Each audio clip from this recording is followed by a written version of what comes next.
presente trabalho tem como objetivo apresentar a arquitetura vernacular produzida pelos descendentes de italianos que se estabeleceram na região sudoeste do Paraná, utilizando a madeira como suporte material de suas edificações. A preservação destes bens é dificultada por serem construções relativamente recentes e de arquitetura simples, que contrastam com o desenvolvimento econômico, sendo comumente substituídas por edifícios contemporâneos. A região a qual pertence o sudoeste do Paraná fazia parte de uma área mais abrangente, conhecida como Território das Missões, onde se estabeleceram os padres jesuítas em fins do século XVI e início do século XVII, para a realização de sua obra missionária, e envolvia os estados do sul do Brasil, do Paraguai, da Argentina e do Uruguai. Após a expulsão final dos jesuítas em 1767, esta porção do interior do continente permaneceu pouco povoada e com seus limites geográficos em disputa. Entre os estados do Paraná e Santa Catarina, o conflito se prolongou até 1716, com a Guerra do Contestado, e após o seu fim, inicia-se o desenvolvimento e efetivo povoamento da região, com descendentes de italianos e alemães provenientes do Rio Grande do Sul. Esta migração ocorre em virtude do esgotamento das terras férteis e pelo aumento populacional no outro estado. Se inicia na década de 1920 e se estende até a década de 1960. Ocupando espaços próprios para a agricultura, principal atividade dos descendentes de imigrante, extensas áreas de floresta de araucária foram desmatadas, sendo esta a matéria-prima inicial das construções. Com estradas precárias e relativo isolamento em relação à capital, Curitiba, a arquitetura desenvolvida na região apresenta as mesmas características de origem italianas identificadas nas colônias gaúchas, com edificações realizadas de forma racional, desprovidas de ornamentos e adaptando suas tradições construtivas aos materiais encontrados. As cidades principais prosperaram economicamente, cercadas por colônias rurais, onde a preservação das primeiras edificações remanescentes da ocupação inicial se mantém em maior número em relação às cidades maiores, que paulatinamente vem substituindo sua arquitetura original. A arquitetura vernacular em madeira desenvolvida na região sudoeste até a década de 1960 tem raízes formais no processo de migração de descendentes, principalmente italianos, provenientes do Rio Grande do Sul. Portanto, guarda as características formais evidenciadas na região de origem. Os descendentes de europeus desenvolveram décadas antes de migrar para o Paraná um trato da madeira como substrato arquitetônico de forma pouco comum na Itália, se adaptando para utilizar esta matéria-prima em abundância, cuja utilização nas construções possivelmente tenha sido a mais forte contribuição italiana à arquitetura nos assentamentos brasileiros. Em virtude da migração dos descendentes, as características identificadas nos assentamentos ítalo-gaúchos estão presentes no sudoeste do Paraná. O núcleo inicial da cidade de Pato Branco apresentava edificações de caráter essencialmente rural, com um pavimento, telhados de 2 águas e sótãos expressivos, conforme fotos históricas da década de 1940. Porém, após o surgimento das serrarias, inicia-se a construção de volumes arquitetônicos em madeira de até 3 andares.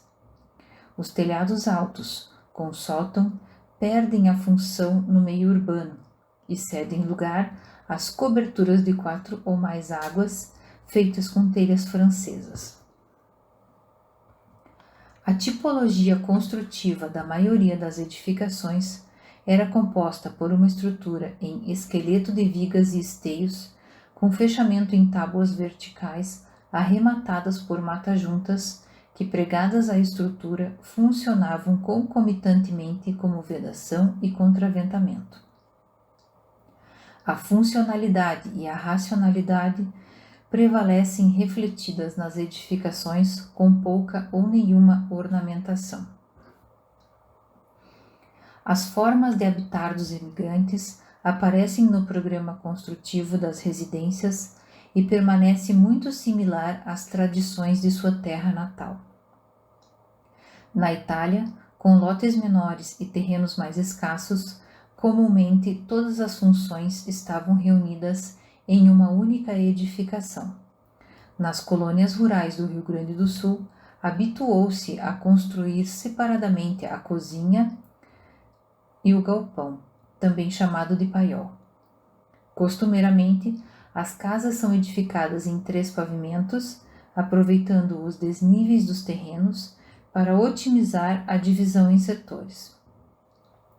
O subsolo era utilizado parcial ou totalmente como porão, o térreo concentrava a ala residencial e o sótão aproveitava o desvão do telhado.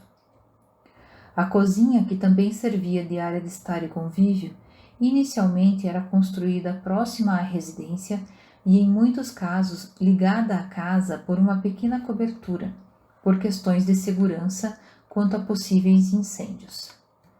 Ao movimentar-se das regiões originárias para o sudoeste paranaense, os descendentes trouxeram consigo estes costumes arquitetônicos que se desenvolveram na região sem influências externas significativas. Quanto à setorização, no sudoeste as cozinhas foram incorporadas às casas devido à evolução dos fogões e do modo de cozinhar, e normalmente estão vinculadas a uma área de varanda que integra as funções de convívio.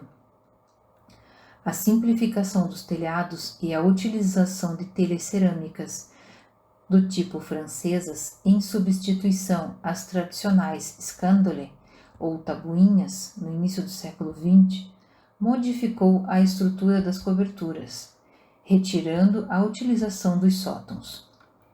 Os porões permanecem como solução adequada à conservação e armazenagem dos alimentos, além de um lugar para ferramentas e lenha. O galpão, ou paiol, permanece como uma edificação própria e servia de abrigo a animais e demais equipamentos utilizados na agricultura.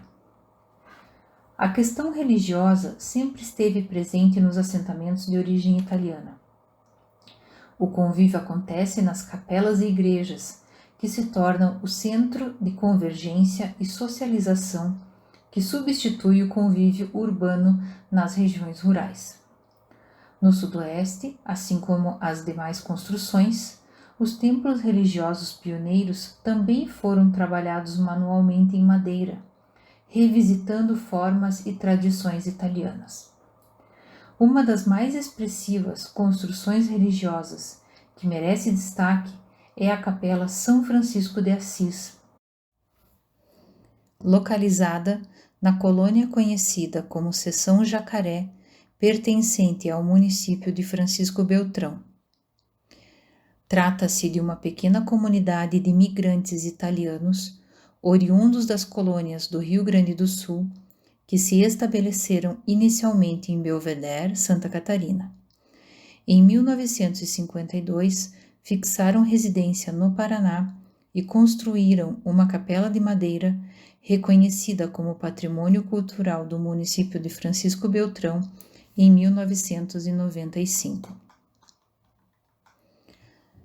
Os processos capitalistas de valorização do solo urbano associados às transformações econômicas e sociais nas cidades, entre eles a especulação imobiliária, estão entre os fatores que oferecem riscos à preservação da arquitetura remanescente dos assentamentos iniciais na região sudoeste. As ações de educação patrimonial são excelentes meios de promoção do patrimônio cultural, uma vez que permitem a produção de conhecimento sobre os bens culturais, através de instrumentos como os inventários, que podem ser utilizados como estratégias de divulgação do patrimônio cultural para a população. Porém, no que se reflete à proteção jurídica destes bens, observa-se a carência de legislação específica, principalmente por parte dos órgãos municipais.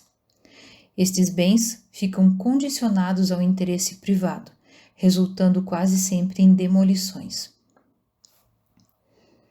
Como forma de despertar o interesse pelo patrimônio histórico em risco, foi iniciado em 2013 um inventário participativo da arquitetura vernacular ítalo-brasileira remanescente do processo de ocupação do território.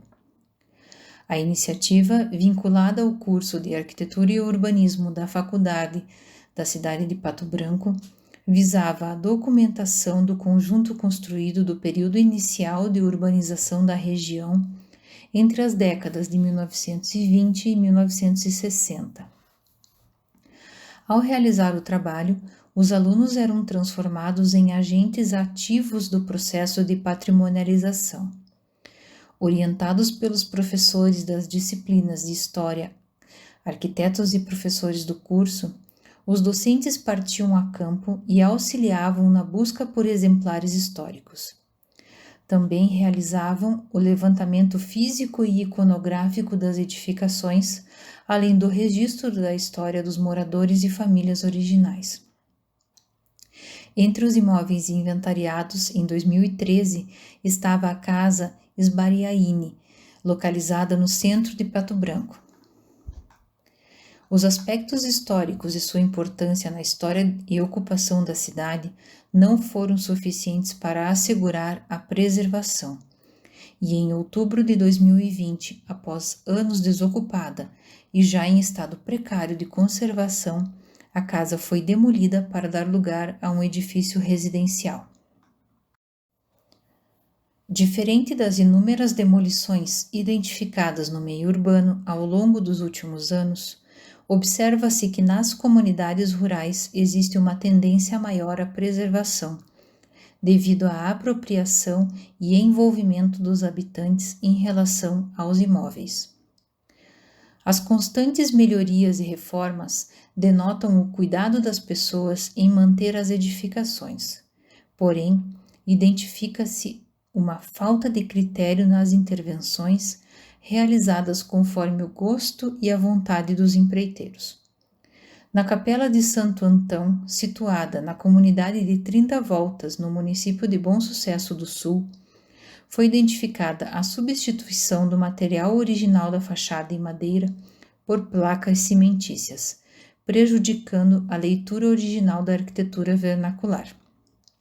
As demais fachadas do imóvel permanecem com as tábuas e mata-juntas.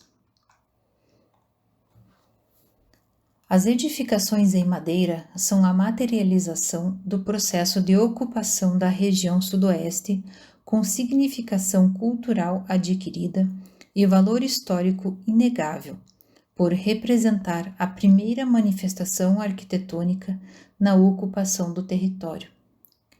Apesar de sua singularidade, fundamentada no uso da madeira, até então abundante na região, os colonos vêm substituindo essas construções por outras, em alvenaria, de pedra ou tijolos.